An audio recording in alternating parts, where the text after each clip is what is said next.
చిన్న పెద్ద విద్యార్థులు ఉద్యోగులు గృహిణులు ఎవరైనా సరే మానసిక ఒత్తిడులకు గురవడం కామన్గా మారింది.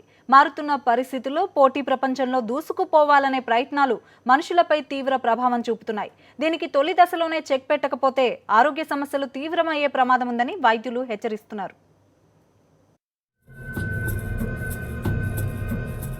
మన తాతల కాలంలో జీవితం ఆడుతూ పాడుతూ ముందుకు సాగేది.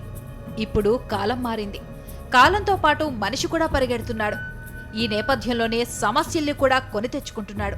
ముఖ్యంగా ప్రతి ఒక్కరూ మానసిక ఒత్తిడిని తీవ్రంగా ఎదుర్కొంటున్నారు.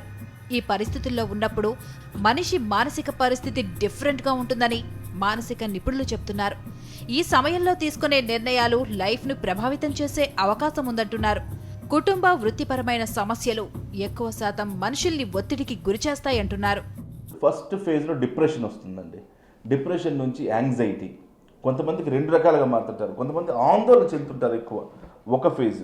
లేదు, దీని తర్వాత నెక్స్ట్ డిప్రెషన్కి గురవుతారు. డిప్రెషన్ నుంచి మానియా, పిచ్చిలోకి వస్తూ ఉంటారు. పిచ్చి నుంచి హ్యాలూజినేషన్స్లో నుంచి టువర్డ్స్ డెత్ ప్రయాణం చేస్తారు. సూసైడల్ అటెంప్ట్స్ ఇవన్నీ ఆలోచిస్తూ ఉంటారు. ఇట్లాగా డిఫరెంట్ ఫేజెస్లోకి మనిషి వెళ్ళే అవకాశం ఉంటుంది.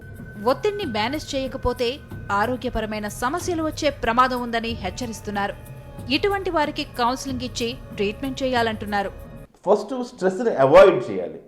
ఓకే, ఈ మ్యాథమెటికల్ కాంపోనెంట్ నాకు రావట్లేదు, దీనికి ఓకే ఇది నాకు అవసరం లేదనుకుంటే నా జీవితం నుంచి దీన్ని పక్కన పడేయచ్చు. Avoid it, one thing. రెండు, ఆల్టర్ చేసుకోవాలి. ఇందాక నేను చెప్పినట్టు మనకున్నటువంటి అట్మాస్ఫియర్లోకి దాన్ని, ఆ విషయాన్ని మనకున్న పరిగణనలోకి మనం ఏర్పాటులోకి తీసుకోవటం. మూడు, ఆల్టర్ చేసుకోలేకపోతే అవాయిడ్ చేయటం. ఫైనల్గా ఇది మనకు అవసరం లేదంటే అవాయిడ్ చేసుకోవటం. వరల్డ్ స్ట్రెస్ మేనేజ్మెంట్ అవగాహన రోజు ప్రతి ఒక్కరూ ఒత్తిడిపై అవగాహన తెచ్చుకొని తమ ఆరోగ్యాన్ని కాపాడుకోవాలని వైద్యులు సలహా ఇస్తున్నారు.